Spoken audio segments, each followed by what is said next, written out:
હવે આપણી સાથે વોડાફોન આઈડિયાના મેનેજમેન્ટ જોડાઈ રહ્યા છે, એમડી અને સાથે सीईओ रविंदर टक्कर આગળ बातचीत કરવા માટે।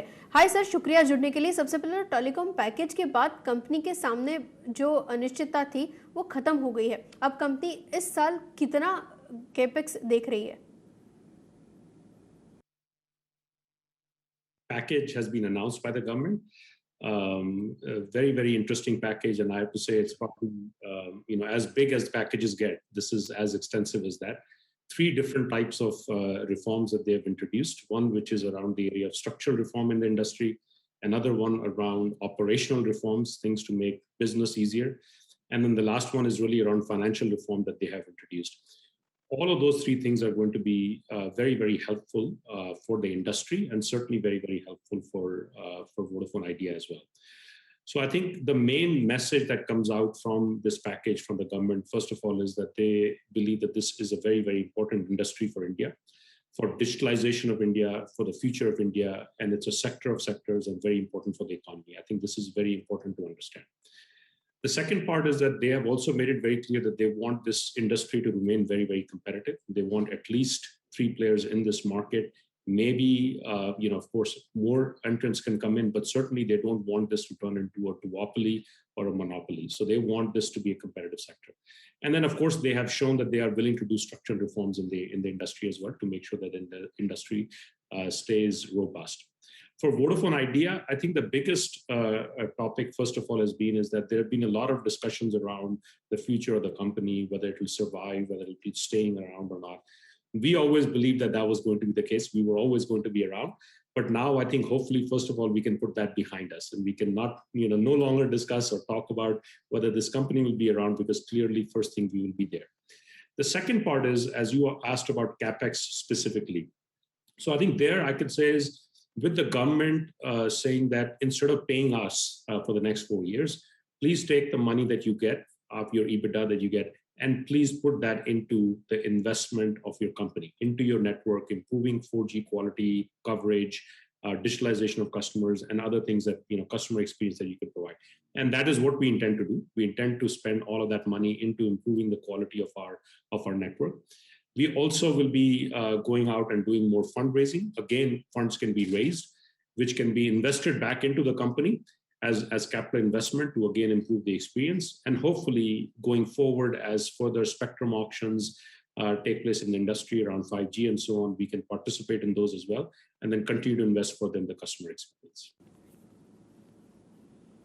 Agreed sir. अच्छा, एक और चीज़ जो मुझे समझनी थी, कितनी यहाँ से फंड रेजिंग के बारे में बातचीत चल रही है, किस तरीके से तैयारियाँ दिख रही है, और इसके लिए कितने और निवेशकों से बातचीत आपकी चल रही है जो हम लोग आगे फ्रुक्टिफाई होते हुए देख पाएंगे?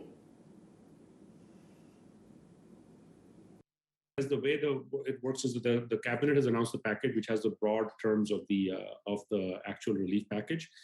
Now, different government ministries are detailing the exact amounts that fall out of that. In fact, they are in the process of doing that. The Ministry of Finance as well as Telecom Ministry are in the process of doing that. We should be getting those numbers from them in a few days. Once we get those numbers and we have the exact amount for each of those items that have been announced, we will then basically update our business plans. Clearly, this has a significant change to our business plan compared to where we were. And once we have those updated business plans, I think then the intent of how much funding do we need, how much capital investments we will make, and so on, those type of things will be. We will then, of course, take that to our board and get their approval. Obviously, appropriate disclosures will be made, because we have to make those disclosures as a public company. And I think that information should be coming out in the coming days and weeks once we have those updated plans. And I think my very strong feeling is that this puts the company in a very strong footing for future investments into the business and actually improving the customer experience as we go forward. Agreed sir. और इसके अलावा और promoters यहाँ से company के अंदर equity डालने के बारे में अगर सोच रहे हैं, वोडाफोन की तरफ से और पैसा आता हुआ दिखेगा, इसके रिगार्डिंग कुछ इवैल्यूएशन चल रहा है?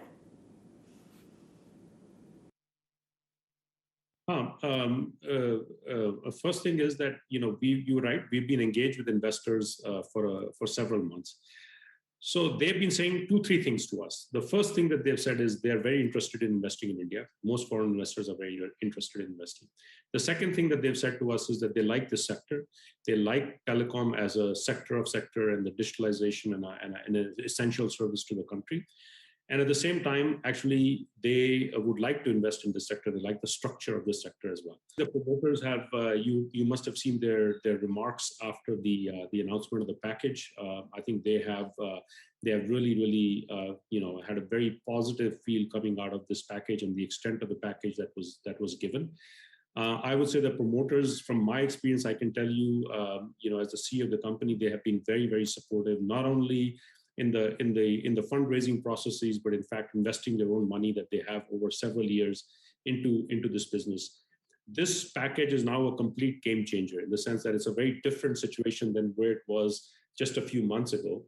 Now, as we go through the fundraising process, obviously the promoters will get a chance to participate in the fundraising, whichever process that we go.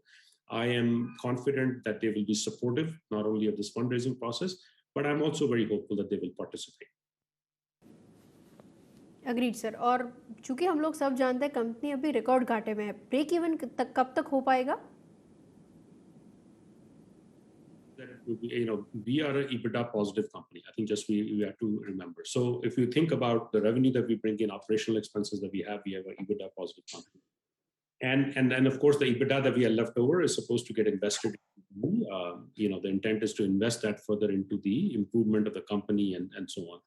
Now, because of this situation with the government dues and so on, effectively this money, instead of investing back into the company, was going into payment of these dues. Now, with this duration of 4-year moratorium and the delay of payments, this money can be invested back into the company. So profitability from